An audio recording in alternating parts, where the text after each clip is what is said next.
Umidjon deganda eng zo'r mahsulot ko'z o'ngida go'sht odamlar shakllansin. Tushundingmi? Mana o'rik mag'iz, bodam mag'izni ham eng zo'ridan qo'shganki, Bodam olib ichidagilarni-chi dona-dona teribchi, yeb odamning joni kirsin. Danagidan mag'iz shirinda, hojdoda hojona nabiralaringizga cho'pa-cho'p ximikatlardan ko'ra mana shunaqa tabiiy mahsulotlarni olib bog'chaga, maktabga, universitetlarga, so'mkasiga solib qo'ying.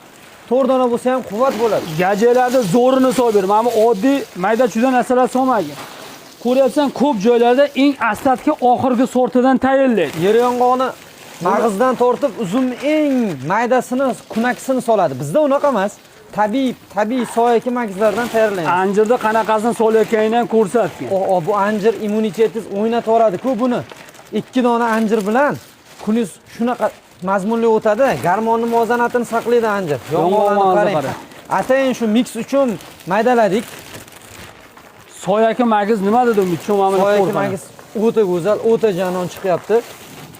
Quyoshda qurigani ham emas, oddiy emas, eng zo'ri soyaki magiz. Mana buni qara. Buni aytmaymiz endi, bu mehr. Bitta terib yeganda buni joni kiradi. Asal bilan olasiz, mana shu holatga keltirib olasiz. Immunitetingiz haqiqiy sizni dastagingiz bo'ladi inshaalloh.